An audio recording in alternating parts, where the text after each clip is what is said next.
Hi, I'm Bons Magsambol and you're watching Rappler Talk. Some 31.3 million individuals could have rolled up sleeves and been inoculated against COVID-19. But instead, these vaccines were wasted as reported by the Department of Health on November 17. Why did these vaccines have gone to waste? Joining us today is Dr. Marita Reyes, the chairman of the Philippine government's Health Technical Assessment Council. Hi, Doc. Welcome to the program. Good morning, Bons. Thank you. Thank you for giving us this opportunity to explain some Good morning. things about feedstock. Good morning, Doc. So siguro to start off the discussion, Doc, you are the chairperson of the HTAC. So what does it do and what are its roles on the vaccine deployment? Ay, nako. Thank you for this opportunity, Bons. Kasi um, uh, this is a very good opportunity for the people to know what exactly uh, does HTAC do, no? What does health technology assessment mean? Okay? So actually, yung health technology assessment, that's the HTA portion, was institutionalized in the Universal Healthcare Law that was passed in 2019. No? It is the priority setting mechanism. Health technology assessment is a priority setting mechanism that makes so that HTAC makes recommendations to the Department of Health and the Philippine Health Insurance Corporation to guide coverage decisions. So, health technology assessment, the process, is a multidisciplinary process that summarizes information about medical, social, economic, and ethical issues related to the use of health technology.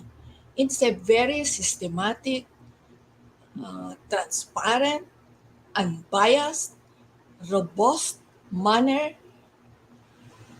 and its aim is to inform the Mm-mm, formulation of safe, effective health policies that are mm-mm. patient focused and therefore to achieve the best value for money for the government, no?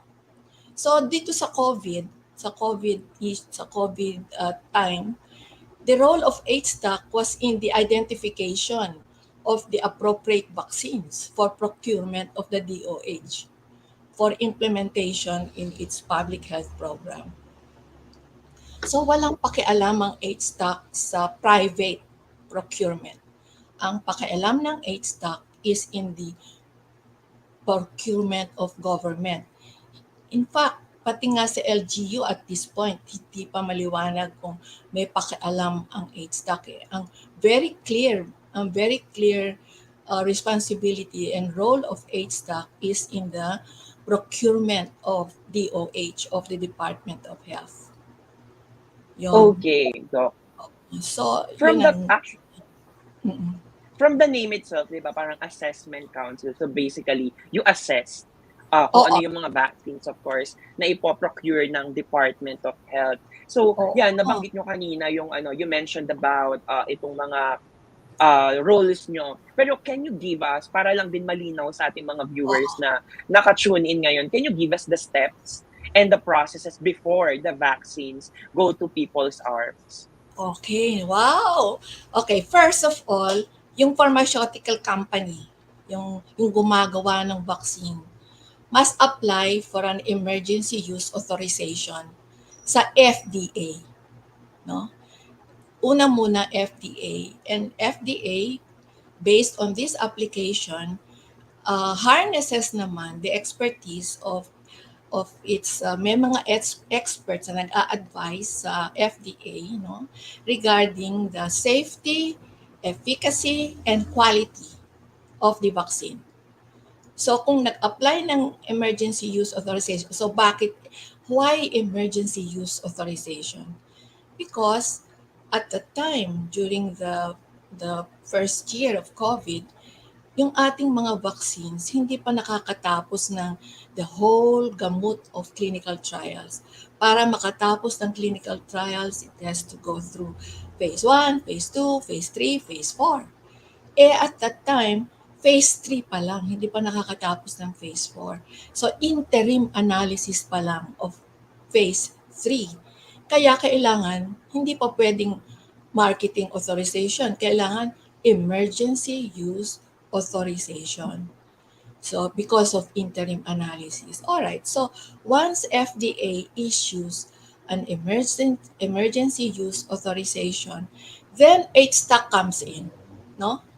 So, FDA muna, sabi ng FDA, okay siya, efficacious siya, safe siya, at saka good manufacturing practice ang ginawa ng company. Pasok naman ng HTAC. Titingnan naman ng HTAC yung ebidensya ng clinical efficacy at saka effectiveness. In other words, bubusisiin ng HTAC. Ito bang ebidensyang binigay ng company ay ano yung risk of bias niyan kasi company ang gumawa. Then hahanap ang HTAC ng iba pang mga ebidensya, iba pang publications, iba pang articles dyan sa labas to support clinical efficacy and effectiveness and safety. Merong mga batayan ang HTAC to determine the risk of bias. Mukhang tama ba talaga? May kinikilingan ba? Ganon, ano? O kaya the level of certainty sa mga ebidensyang pinakita. So, bubusisiin niya ng HTAC, no? Okay, kung nakita ng HTAC na okay naman, all right, then it will look at affordability, viability, and feasibility. Kasi ang bibili niyan gobyerno. Kaya ba ng gobyernong bilhin sa halagang yan? Alright? Tapos titingnan pa rin, ano ang household financial impact? Meron bang gagastahin ang pamilya pagka ginamit yung bakunang yan? Ano ang social impact? Acceptable ba sa tao yung bakunang yan? Meron bang mga desirable characteristics? And matutuwa ka, isa sa mga desirable characteristics na sinabi ng publiko when we conducted focus group discussions among patients and the public, ang sabi nila, ang unang-una nilang tinitingnan ay sumusunod ba sa proseso? Sumunod ba sa proseso yung pag-roll out ng vaccines na yan? Ibig sabihin, nagdaan ba sa FDA at saka sa HTAC? Okay? And then, responsiveness to equity. Napakahalaga nito kasi ang tinatanong ng HTAC, merong bang maaapi pagka ito ang ni-roll out? Meron bang mga lugar na hindi kayang isupport itong klaseng vaccine na ito? In other words, malawak ang iniimbestiga ng HTAC bago siya mag-recommend sa DOH. Okay. Pero unang-una, kailangan merong FDA.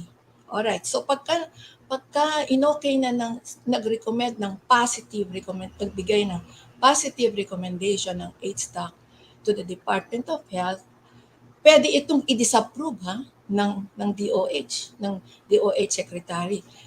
Positive ang recommendation ng HTAC, pero nakita ng DOH na sa kabuuan, hindi ito pwede niyang i-disapprove. However, pag negative ang recommendation ng HTAC, yun ang hindi pwedeng palitan ng DOH. Pag negative ang recommendation, hindi pwedeng palitan. Pero pag positive ang recommendation, pwedeng sabihin ng DOH, excuse me, okay lang kayo, pero sa aming pagtingin sa kabuuan, hindi ito kaya ng DOH. Yon, okay? Okay. So, pagkatapos ng DOH, i-roll out na nila. Bibili na nila, ipoprocure na nila, i-roll out na, nasa DOH operations na yon. Okay, right. Oh. So it was there that over 31 million doses of COVID-19 vaccines have gone to waste. So of course, the DOH cited many reasons for it, like there's natural disaster, temperature excursion, and short shelf life of the vaccines, of course. But with the HTAC point of view, what contributed to this expiration? Kasi kanina, sa last question ko, you said that itong HTAC, marami talaga siyang roles. Actually, malaki yung responsibility niya kasi parang kayo nasa end na basically you assess kung ano yung capability ng isang lugar. For example, to handle itong distribution. Kung ibibigay sa kanila, tama ba, Doc? Kung Oo, ibibigay sa tama kanila eh. tong vaccines na to, Oo. kaya ba nilang store nito? Oo. So, doon pa lang nakikita ko na parang meron na tayong, doon natin nakikita yung some loophole or may problema tayong nakikita doon. Kasi, for example, what if a particular local government unit or a particular city or town doesn't have cold chain storage, right? So, Oo. wala silang enough magandang storage. So, Tama. ayun, Doc, with this in mind, what do you think contributed to this expiration sa point of view ng HTAC? Okay. Noon namang aming pinag-uusapan yang mga capacities ng iba-ibang lugar, especially yung tinatawag nating GIDA areas, yung geographically na mahirap, difficult areas to reach, no? Na walang mga freezers, no? Kaya ang hinahanap natin na vaccine para dun sa mga lugar na yon ay hindi yung mga hindi nangangailangan ng mga minus 70 degrees centigrade na freezer. Meron naman tayong mga nakuhang mga vaccines na gano'n, yung mga AstraZeneca, yung Sinovac, for example, at may mga Moderna rin na medyo gano'n, hindi naman nangailangan ng mga mga freezers na masyadong mababa. Ano? Yung iba naman nagsabi na pwede na yung mga uh, ano ba yun, yung mga iba, may mga freezers naman na in place, tapos tinatansya-tansya nila kung gaano katagal pwede pa rin dun sa ordinary freezer yung mga vaccines. In other words, ito problema ng distribution and operations. Pero ito, tinake into consideration ng HTAC. Okay, now, ano sa tingin? Sa paningin naman namin, ano sa palagay namin ang nangyari, bakit nagkaroon ng vaccine wastage? Tama naman yung mga pinoint out na wastage, na reasons for wastage ng DOH, no? Pero meron pa rin kasing isa pang nakita namin na pwedeng maybe I'll say personally para hindi ko naman idamay lahat, no? Personally, I can add that there was an overestimation in procurement due to inappropriate assumptions. For example, yung additional doses procured by the private sector and the LGU, addition yun doon sa nabili na ng DOH, na sinabi ng DOH na ito na ang para sa ating madla sa buong Pilipino. Pero at that time, namilit din pa rin ang private sector at saka ang LGU na gusto nilang mauna o gusto nilang bumili pa ng addition para sa kanilang mga constituents. Baka merong error in forecasting in that sense. Kaya nga, if you notice, ang sayang o ang message, malaki dun sa part ng private procurement. Malaking Right. Okay. So, Okay, Doc. So, yun. oo, Go. yun nga. Yun ang masasabi ko. That's my personal point of view. I don't know if that is correct, but outsider naman kami eh. Hindi naman kami involved sa actual procurement and decision making. Doon na sa pagbili at pagro-roll out. Outside na yung HTAC. So from an outsider's point of view, ito lang yung aking palagay. Okay. So yun, actually, when you mentioned about ito nga na parang this particular, for example, brand of vaccine will go to this specific city because they have the capacity. Pero of course, di ba, parang mga naiwan or yung mga natitirang vaccines natin sa national government, for example, we have a stockpile of, like for example, Sinovac, yung mga mas kailangan ng, di ba, cold chain, which is not available, of course, sa ibang lugar. So yun, actually doon natitira, and because some people prefer other brands of vaccines than, for example, than the Sinovac. So kaya ito yung natitira, right? So meron ng overestimation. Actually, I share with your, based on my analysis, parang ganito din yung nangyari.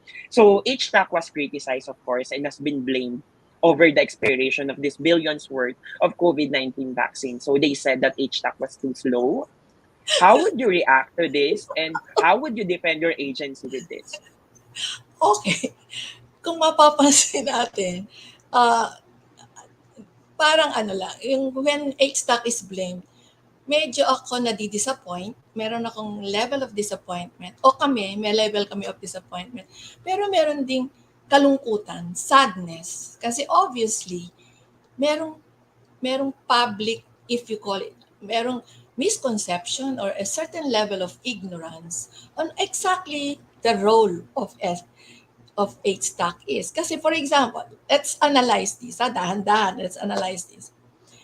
If one analyzes the causes of wastage that we enumerated earlier, operations, damage, flooding, non-use, overestimation, and all that, one can see that wastage occurred after procurement. Nabili na at hindi nagamit. So, labas yung HTAC doon kasi ang HTAC ang nag-recommend para bumili. O, nang mabili at nag-overestimate o kung ano-anong nangyari, saka nagkaroon ng waste. So, hindi labas na yung HTAC doon. Di ba? The role of HTAC was before procurement. Okay. Ngayon, kung sabihin naman nila na hindi kasi na-delay kayo ng recommendation, may implikasyon yon. Ang ibig sabihin, nag-procure before nag-recommend ang HTAC. So nag-aantay yung vaccine, nag-aantay ng recommendation, nandyan na, na-procure na. If that is their that is their reasoning there. That is not good practice to procure before the recommendation of HTAC. Okay. Okay. Yun. So this vaccine Mm-mm. So this vaccine wastage comes as the Philippines lags in terms of booster coverage against other countries. And we're talking about the taxpayers' money. Who is liable for this horrendous issue on vaccine wastage? Okay. All right. Ganito naman. This is our take, or maybe I'll say personal take, but I think I can speak for HTAC, no?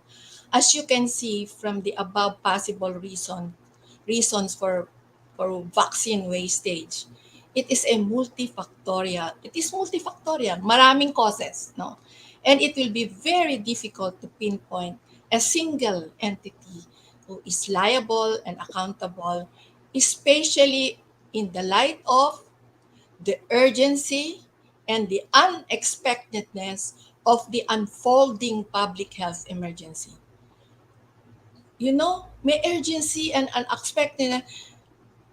There is this pressure, anxiety, frustration, and all that, highlighting existing deficiencies in the health system and trying to catch up and trying to solve these deficiencies this one time, no?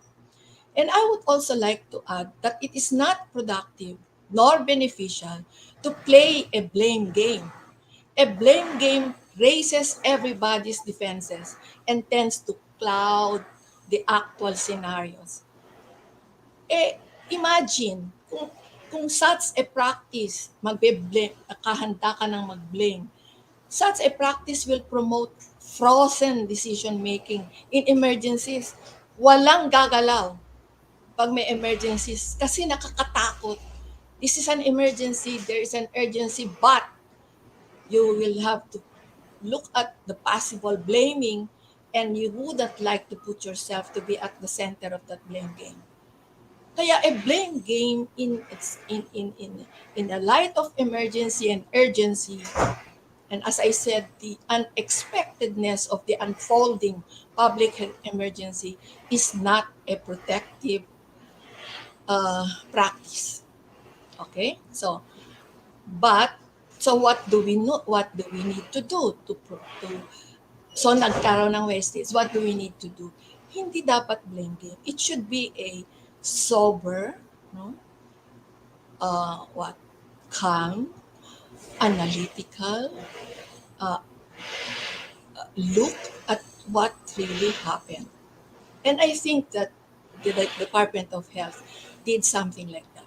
No? And I'm not privy to that, but I know that they did a sober analysis of what happened, and that's why OIC Verhere came up without those reasons for wastage, and they came out with uh, uh, recommendations on how to prevent it in the future. For example, a better management of inventories, no? Prompt, very good recording of inventories, maybe training of healthcare workers. Hindi mga healthcare workers at the time, suddenly they were deployed to do the vaccination. Yung iba walang experience. So nakaka-open ng mga bottle ng vials ng vaccine na hindi sinasadya. Kasi kulang sa practice. Kasi nga it was an emergency, and in an emergency you can expect a lot of errors. Okay, so there will be more training of healthcare workers. No? But so okay, so what do we do? No, ako naman or we, no, there are other practical strategies, including ensuring a constant power supply in areas, in healthcare areas, no, establishing an effective cold chain management and system of transport to vaccine distribution. Kasi may mga islands tayo, kailangan helicopters, mga bangka, mga ganon. Nationally, especially in the Gida area, para makarating ng maayos ang ating mga vaccines. Pero meron akong special sa improving health literacy among Filipinos to prevent the flourishing of misinformation and disinformation. Yan ang dahilan bakit nagkakaroon ng hesitancy in vaccine. Kasi kulang sa literacy. Kaya nagfo-flourish ang misinformation and disinformation. Hanggang ngayon, yan pa rin ang ating problema. So we should emphasize, we should go all out on health literacy.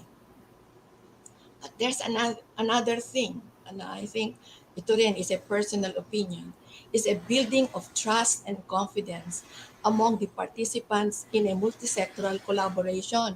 Remember nung nagta-tripartite ang LGU, private sector, at saka DOH?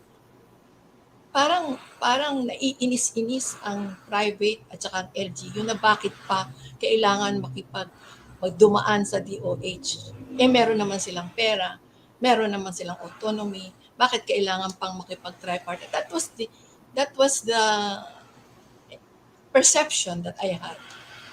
It was very important then to do it tripartite because the pharmaceutical companies insisted that DOH be responsible for the rollout of their vaccines, because if there something happens, an accident, a mishap happens, that responsibility will have to be taken by DOH. The pharmaceutical companies will not take that this private company, the private sector and the LGUs will take on the responsibility in case there are adverse reactions to the drug. Kasi meron parang law that said that it will be the government who will pay in case something happens sa mga adverse reaction. So kailangan tripartite talaga. And yet I sense at that time that there was some resentment, some degree of resentment or suspicion regarding why things should be through the Department of Health. So I'm saying here that there should be trust and confidence among the participants in a multisectoral collaboration. Yon.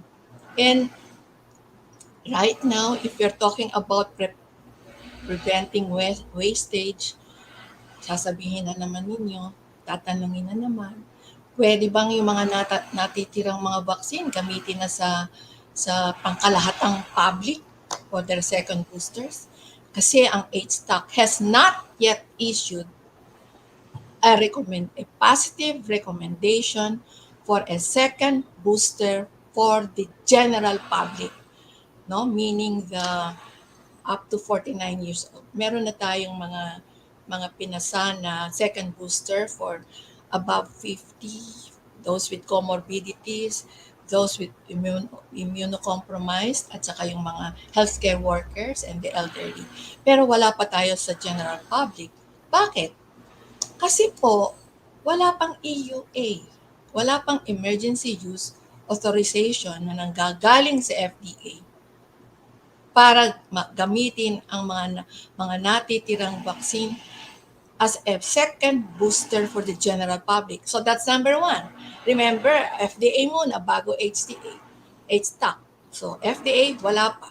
But secondly, ang WHO then frowns on that until ang WHO says that the primary series and the first booster in the among the general public will play a major role in preventing rather than giving the second boosters to those who already had the first booster na kokonti pa lang. Mas maganda na mas malawak ang primary series at saka ang first booster bago natin ipilit na mag-second booster yung mga naka-first booster. Mas malawak, palawakin natin because it will have a better effect, a better protective coverage if we do that. Okay, Doc. Actually, I'm trying to analyze what went wrong based on your, of course, on your answers to my question. So, earlier you said that overestimation, of course, na parang, di ba what happened here was, nag-procure agad yung government without approval muna or without recommendation from the HTAC, right? Hindi naman. Hindi government ha. Ang government nakikinig sa HTAC. Okay. Ang Okay. ginagawa nila, nagre-reserve sila. Kasi nga nagkakagulo, di ba?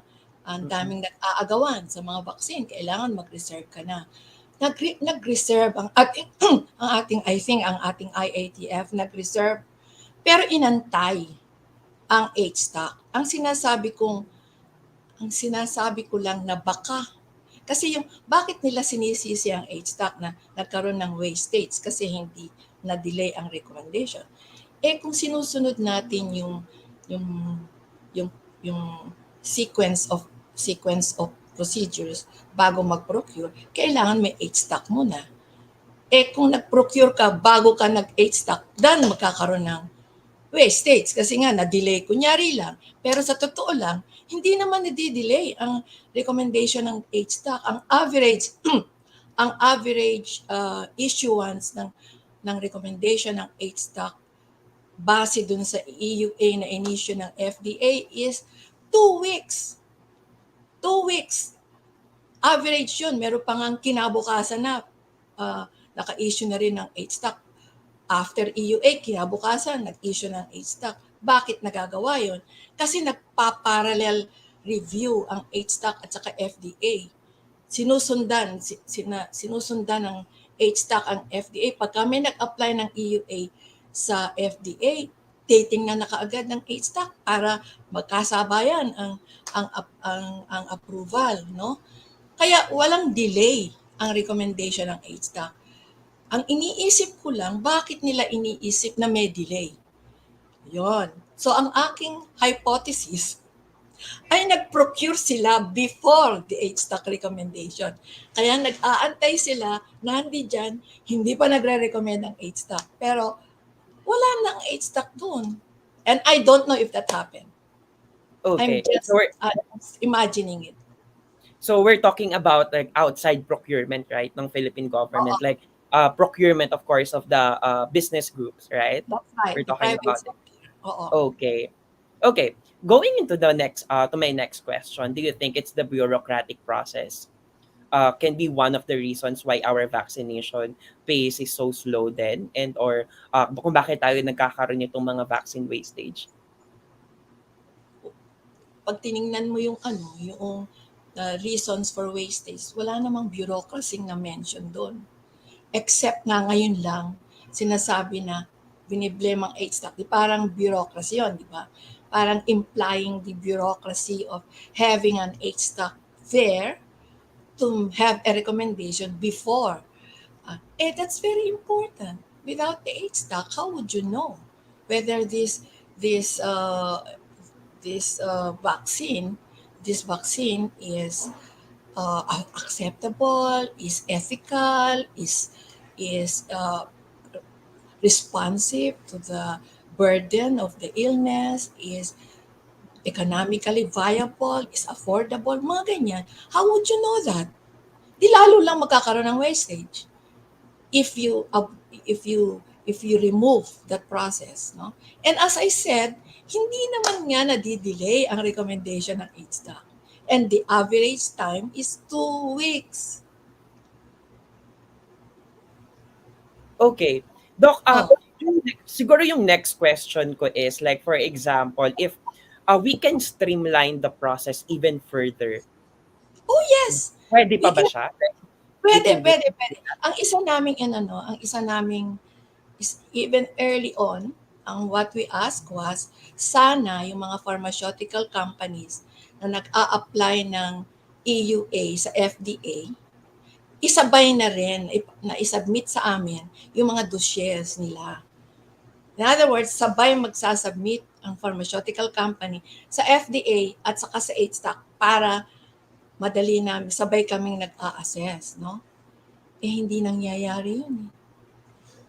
I don't know where the problem is, pero kailangan pa rin, tatanong namin sa FDA, nag-apply na ba ng EUA yan? Minsan sasabihin ng FDA, hindi pa. Relax lang kami. Minsan sasabihin ng FDA, oo, narito na yung kanilang mga sinubmit na documents. O, sasabihin namin sa pharmaceutical company, pwede bang pakibigyan na rin kami ng documents na binigay ninyo sa FDA para maumpisahan na namin ang analysis and assessment. Minsan matagal bago mag-respond ang pharmaceutical companies. No? Ngayon itatanong ninyo, bakit kailangan ang pharmaceutical companies ay mag-submit din sa HTAC? No? Kasi yun ang aming basihan ng mga aming analysis din. And it's not the only one. Sabi ko nga sa inyo, di ba, sa dossier ng company na tinitingnan ng FDA, tinitingnan namin yung risk of bias, no? Yung quality of the evidence, certainty of the conclusions of the evidence, and then plus, hahanap kami ng iba pang mga publication that will support what the company submitted. No? Bakit ganon? Bakit parang mas istrikto ang HTAC kaysa sa FDA? Di ba? Sa tingin ninyo, parang mas istrikto ang FDA. Sinasapawan ba namin ang FDA? No. Ang FDA has a particular responsibility. And the responsibility of the FDA is to check safety, efficacy, quality of manufacturing based on a very strict analysis of the documents. It's a documentary analysis. Documents submitted by the company. Why? Because this is for public marketing. This is for general marketing for everyone. No? So it is up for the consumer to determine kung ano yung gusto niya. In other words, if we have a lot of vaccines in the market na na-approve ng FDA, ang sinasabi ng FDA, yan, efficacious yan based on the submitted documents, safe yan, it was manufactured in a quality manner following good manufacturing practice, yan ang sinecertify ng FDA, then bahala na ang publiko na mamili anong vaccine ang kailangan nila. Pero ang HTAC, ang pumipili para sa gobyerno. At ang gobyerno may limited funds. Kailangan gabayan ng HTAC ang gobyerno kung alin ang dapat bilhin. Value for money. Okay? Parang ang government, ang consumer, at ang HTAC ang tumutulong sa gobyernong pumili. Okay? So yun nga, ang isang aming is sabay na sana ng submission ang pharmaceutical company, pero hindi yun nagagawa. Ang HTAC pa ang nagfa-follow up, pakasubmit naman sa amin. May mga sinasabing non-disclosure agreement na at pumirma ang FDA ng non-disclosure agreement sa pharmaceutical company. Sabi namin, kami rin, pipirma kung gusto ninyo.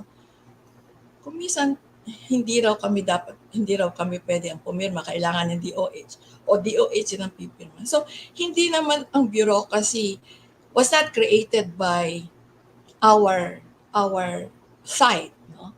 Ang bureaucracy was also an imposition of the pharmaceutical company. Okay. Meron silang tinusundan na gusto nilang mangyari. Mm-mm. Okay, going to my last two questions. Actually, this next question, ito yung very controversial and may clamor for this. Actually, nabanggit nyo na to kanina ng pahapyaw, but I want to go right into it.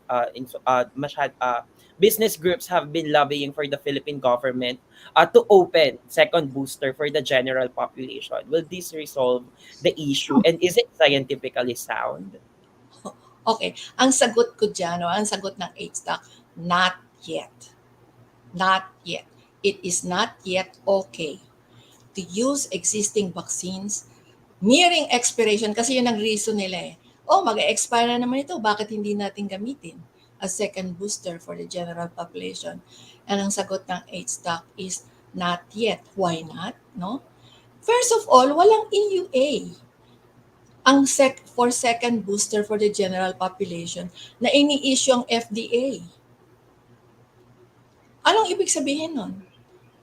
I will repeat, wala pang EUA na ini-issue ang FDA for second booster for the general population, meaning the 18 to 49 years old na walang comorbidities, yung mga healthy, hindi immunocompromised. Bakit? Bakit wala pang EUA? Kasi hindi nag-a-apply ang mga pharmaceutical companies that their vaccine be used as a second booster for the general population. In other words, if we use it, tayong responsibilidad. Kasi sasabihin ng pharmaceutical company, hindi naman kami nag-apply niyan. Ano? We did not say that you can use it for a second booster. So it means that yung safety and efficacy of the second booster for the general population has not yet been ascertained. Hindi tayo sigurado. Okay? Okay. That's So, so therefore, wala tayong scientific basis kasi wala pang ebidensya that it is safe and efficacious to give a second booster for the general population na healthy at hindi immunocompromised. And in the first place, the pharmaceutical company has not applied for an emergency use authorization sa FDA. Kaya ang FDA walang ini-issue EUA, which means ang HTA, ang HTAC hindi pwedeng gumalaw or mag-recommend.